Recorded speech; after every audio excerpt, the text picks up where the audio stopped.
selamat pagi, salam di dalam kasih Tuhan kita Yesus Kristus. Senang sekali pada pagi hari ini kembali saya, Pendeta Sepnopiana Silitonga, boleh membawa kita bersama-sama untuk membaca dan merenungkan firman Tuhan berdasarkan Nas Almanak Gereja Kalimantan Evangelis pada hari ini 21 Juli 2023, yaitu berdasar pada Yesaya pasal 44 ayat 9 sampai 17. Namun sebelum kita akan membaca dan merenungkannya, terlebih dahulu saya membawa kita satu dalam doa. Kita berdoa. Tuhan yang pengasih, terima kasih Engkau memberikan kesempatan bagi kami untuk boleh bangun setelah kami beristirahat sepanjang malam hari tadi.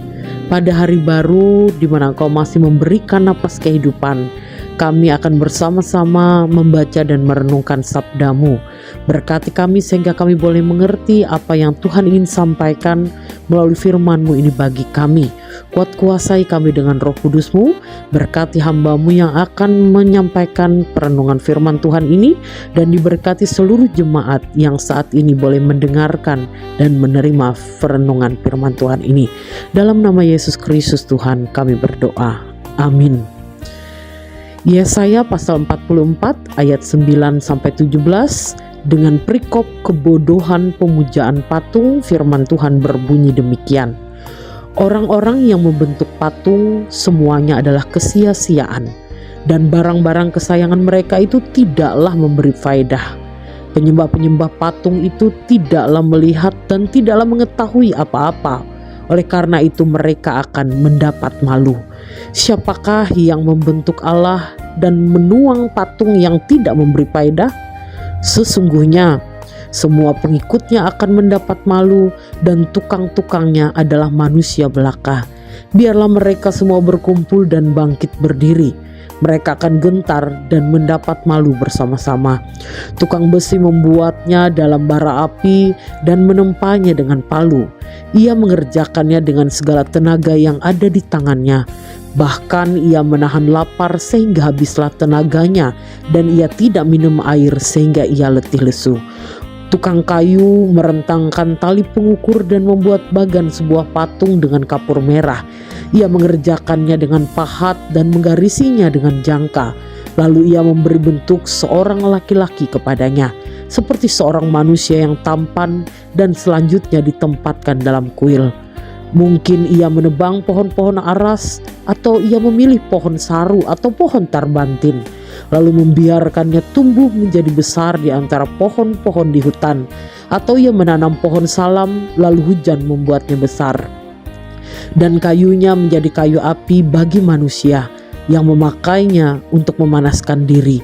Lagi pula ia menyalakannya untuk membakar roti, tetapi juga ia membuatnya menjadi Allah lalu menyembah kepadanya. Ia mengerjakannya menjadi patung lalu sujud kepadanya. Setengahnya dibakarnya dalam api, dan di atasnya dipanggangnya daging. Lalu ia memakan daging yang dipanggang itu sampai kenyang. Ia memanaskan diri sambil berkata, "Hah, aku sudah menjadi panas. Aku telah merasakan kepanasan api." Dan sisa kayu itu dikerjakannya menjadi Allah, menjadi patung sembahannya. Ia sujud kepadanya, ia menyembah dan berdoa kepadanya, katanya, "Tolonglah aku sebab Engkaulah Allahku." Demikianlah firman Tuhan. Tuhan Yesus bersabda, "Yang berbahagia ialah setiap orang yang mendengarkan firman Allah dan yang memeliharanya." Amin. Saudaraku, di zaman sekarang ini orang akan melakukan berbagai macam hal, baik itu yang sifatnya positif, yang membangun, yang masuk akal, sampai dengan sesuatu yang tidak masuk akal, yang aneh, yang tidak biasa, bahkan yang mengandung kebodohan sekalipun akan dilakukan oleh seseorang demi tercapai yang namanya viral. Ironisnya saudaraku, cukup banyak masyarakat yang lebih menyukai sesuatu yang aneh, sesuatu yang baru, sesuatu yang bodoh sekalipun, jikalau itu menyenangkan hatinya, jikalau itu adalah sesuatu yang tidak biasa, dibandingkan sesuatu yang positif dan yang membangun. Semakin viral seseorang, semakin naik tingkat popularitasnya, semakin banyak pengikutnya, secara otomatis pundi-pundi uangnya akan semakin banyak masuk. Saudara-saudariku yang terkasih, misalnya contoh beberapa waktu terakhir ini ada konten mengenai seorang bos yang membuat konten mandi lumpur di tengah malam. Dan kebanyakan yang mau mandi lumpur di tengah malam ini adalah ibu-ibu yang cukup berumur. Kemudian ada yang melakukan perekaman, penayangan berkaitan dengan hubungan seksualitas yang dilakukannya dengan boneka di depan kamera dan ditayangkan di media sosialnya. Kemudian tidak sedikit orang yang mengumbar masalah rumah tangga, aib keluarga, aib orang-orang terdekat, baik itu kaum selebritas maupun sampai orang-orang biasa, ditayangkan di media sosialnya. Demi apa? Demi tercapainya keviralannya. Saudara-saudariku yang terkasih, orang-orang ini bukan melakukan kebodohan seperti halnya dalam arti bodoh yang dikatakan dalam Kamus Bahasa Indonesia, bodoh karena tidak tahu atau kurang bisa mencapai apa yang disampaikan. Tetapi kebodohan itu sengaja dilakukan, yang penting viral. Hal-hal yang negatif sekalipun akan dilakukan, yang penting apa yang menjadi keinginan saya tercapai. Masalah itu negatif atau positif, masalah itu membangun ataupun menjatuhkan, tidak dipikirkan. Yang penting saya viral, yang penting populer, yang penting akan semakin banyak uang yang didapatkan. Saudara-saudariku yang terkasih di dalam Tuhan kita Yesus Kristus, dalam bagian firman Tuhan yang disampaikan bagi kita pada saat ini, Allah menyampaikan teguran yang luar biasa keras kepada umat milik kepunyaannya dengan menyebutkan bahwa mereka melakukan yang namanya kebodohan. Kebodohan karena apa? Kebodohan karena mereka ini mau memuja patung. Mereka ini dikatakan adalah orang-orang yang bodoh. Mungkin mereka sebenarnya tahu saja, tetapi mereka menutup mata terhadap pengetahuan yang mereka miliki.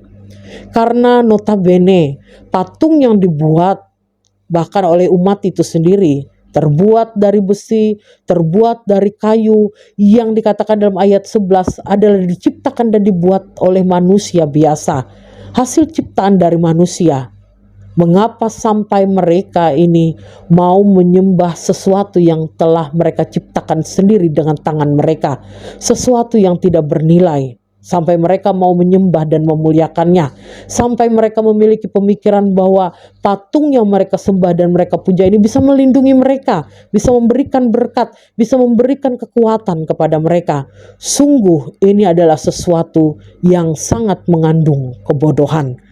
Allah menegur dengan keras kebodohan umat ketika mereka mau memuja patung, membuat patung dengan tangan mereka sendiri.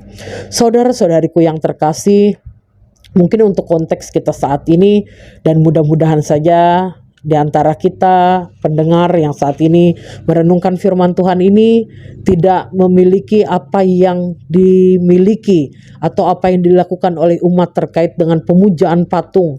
Tidak ada di antara kita yang mungkin saat ini menyimpan jimat, menyimpan benda-benda, mengkultuskan benda-benda tertentu, begitu menganggap itu bisa melindungi, menjaga, memberikan berkat rezeki dalam kehidupan kita. Dan di hal yang lain, saudara-saudariku yang terkasih, terkait dengan pemujaan terhadap sebuah benda tertentu yang membuat kita ini seolah-olah meletakkan seluruh perasaan, hati, dan pikiran kita di dalamnya. Misalnya contoh, saudara-saudariku yang terkasih, pada saat ini terkait dengan keberadaan gadget and Android atau HP kita. Kadang-kadang saudara-saudariku yang terkasih, kita ini sangat-sangat bergantung, secara sadar atau tidak sadar hal ini ada dalam kehidupan kita, sangat bergantung pada gadget. Bayangkan Bapak Ibu saudara-saudariku yang terkasih, ketika kita mencoba membuat sebuah percobaan begitu, kira-kira setengah hari atau beberapa jam tanpa kita memegang HP yang kita miliki, seperti apa perasaan yang akan timbul di sana? Bisa saja ada perasaan tidak tenang karena kita memiliki kebiasaan untuk selalu mengoperasikan bermain dengan gadget atau HP kita. Kemudian Bapak Ibu Saudara-saudari yang terkasih, dengan popularitas seperti hal yang saya sebutkan bagian awal tadi, menghalalkan segala cara bahkan melakukan kebodohan itu. Yang penting orang mengenal saya, menyukai apa yang saya lakukan, tercapainya keviralan dan kepopularitasan. Kita menuhankan kepopularitasan, keviralan itu sampai kita melakukan apa yang tidak benar sekalipun. Kemudian Bapak Ibu yang terkasih dalam Tuhan Yesus Kristus, kita bisa saja terlalu mengandalkan manusia, pribadi yang memiliki kekuasaan yang kita rasa bisa melindungi, menjaga, membuat kita mencapai apa yang kita harapkan. Saudara-saudariku yang terkasih, jangan lupa, ketika kita terlalu mengandalkan manusia, bahkan sampai menghamba, kehilangan jati diri, atau dalam hal sampai menjilat untuk meminta belas kasihan supaya orang itu memperhatikan kita dan bisa kita andalkan. Kita harus mengingat, saudara-saudara yang terkasih, setiap manusia, seberapa besar pun kekayaan, kekuasaan yang dimilikinya, semuanya ada batas limitnya. Semuanya bisa saja berakhir, tidak ada yang abadi. Kalau kita mengandalkan manusia dengan kekuatan yang terbatas, kita bisa saja berakhir pada kekecewaan. Saudara-saudariku yang terkasih, hanya andalkan kekuatan Tuhan satu-satunya yang telah memberikan bukti dengan luar biasa bagaimana penyertaan dan kasih setianya atas hidup kita. Dan jangan pernah kita menyerahkan hati, pikiran, dan hidup kita pada pengandalan akan sesuatu hal yang ada dalam duniawi ini, baik itu terhadap barang, buatan-buatan manusia, bahkan kepada manusia itu sendiri. Kiranya Tuhan yang senantiasa menolong dan memperlengkapi kita untuk selalu mengandalkan Tuhan dan hidup di dalam pimpinan Tuhan satu-satunya. Amin. Mari kita bersatu dalam doa, kita naikkan doa syafaat kita yang nanti kita akhiri dengan doa Bapa kami, kita berdoa.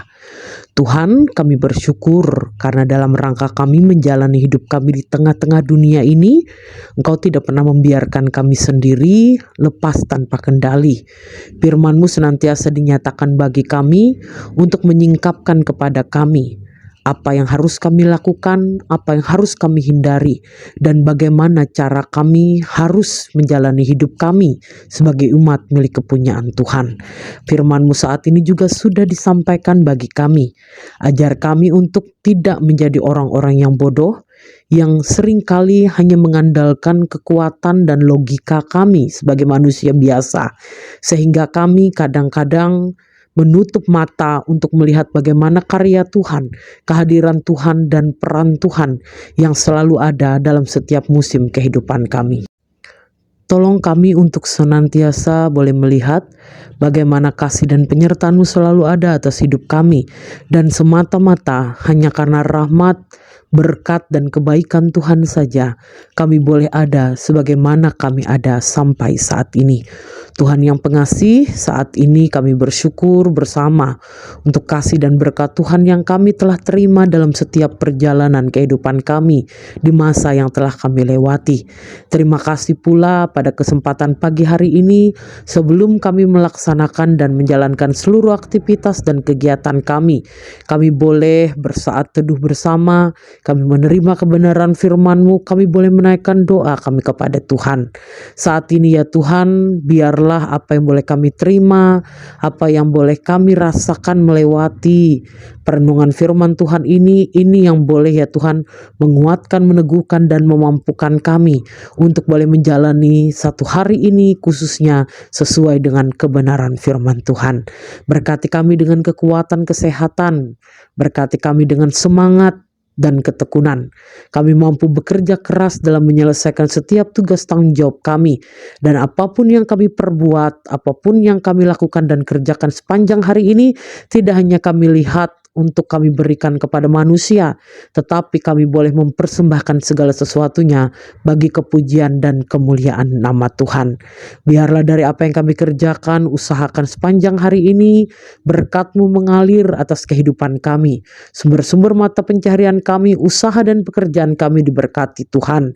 Demikian pula ya Tuhan, bagi anak-anak terkasih kami yang saat ini dalam menempuh pendidikan mereka pada tingkatan masing-masing diberkati oleh Tuhan dengan kekuatan, dengan berkat-Mu, dengan hikmat dan akal budi.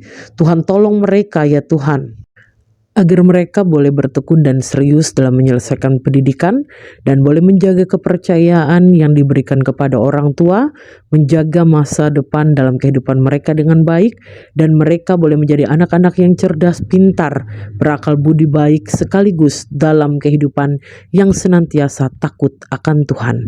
Begitu pula ya Tuhan, kami serahkan rumah tangga dan keluarga kami. Tuhan selalu lindungi, Tuhan selalu berkati rumah tangga dan keluarga kami, agar rumah tangga kami boleh tetap rukun, harmonis, dan kasih Kristus senantiasa ada, dimiliki, dibagikan oleh setiap anggota keluarga. Tuhan yang pengasih, begitu pula kami serahkan gereja, misi-misi penginjilan yang dilakukan, segala penata layanan yang dilakukan, khususnya di dalam kawasan pelayanan Resort GKE Puruk Cahu. Kami memohon berkatilah setiap pribadi, pendeta, penginjil, penatua dan diakon, vikar, setiap orang yang sudah menyediakan diri untuk boleh melayani jemaat-Mu. Diberkati Tuhan dengan semangat kerja keras, ketekunan, dan hidup yang selalu mengandalkan Tuhan. Berkati jemaat-jemaat-Mu yang ada di Resort GKE Puruk Cahu ini. Kami memohon biarlah segala hal yang dilaksanakan dan dilakukan dalam pelayanan itu yang boleh mendukung jemaat-Mu boleh bertumbuh dalam pengenalan akan Tuhan. Kami berdoa bagi seluruh jemaat-Mu yang saat ini secara khusus ada di Hagai Kohong. Kami memohon berkatilah sedikit atau banyak jumlah jemaat-Mu yang ada di sana. Tuhan berkati pertumbuhan jemaat-Mu. Tuhan berkati seluruh pelayanan yang diberikan bagi jemaat-Mu yang ada di sana, sehingga jemaat-Mu ya Tuhan boleh bertumbuh kuat, berakar di dalam kasih dan penyertaan Kristus. Terima kasih Bapa, segala harapan, perencanaan, apapun yang kami mau laksanakan dan kerjakan yang berkenan di hadapan Tuhan, kami serahkan kepada Engkau. Kami percaya kasih dan penyertaan-Mu akan memberkati segala sesuatu yang kami laksanakan. Terima kasih Bapa, kami siap menjalani hari ini. Kasih dan berkat-Mu menyertai hidup kami. Di dalam nama Yesus Kristus Tuhan, kami naikkan doa dan permohonan kami. Bapa kami yang di sorga, dikuduskanlah namamu, datanglah kerajaan-Mu, jadilah kehendak-Mu di bumi seperti di sorga. Berikanlah kami pada hari ini makanan kami yang secukupnya, dan ampunilah kami akan kesalahan kami, seperti kami juga mengampuni orang yang bersalah kepada kami. Dan janganlah membawa kami ke dalam pencobaan, tetapi lepaskanlah kami daripada yang jahat, karena Kau mempunyai kerajaan dan kuasa dan kemuliaan sampai selama-lamanya. Amin. Demikian renungan untuk kita pada hari ini. Selamat beraktivitas, kasih dan penyertaan Kristus selalu menyertai kita. Amin. Tuhan memberkati engkau dan melindungi engkau. Tuhan menyinari engkau dengan wajah-Nya dan memberi engkau kasih karunia. Tuhan menghadapkan wajah-Nya kepadamu dan memberi engkau damai sejahtera. Amin.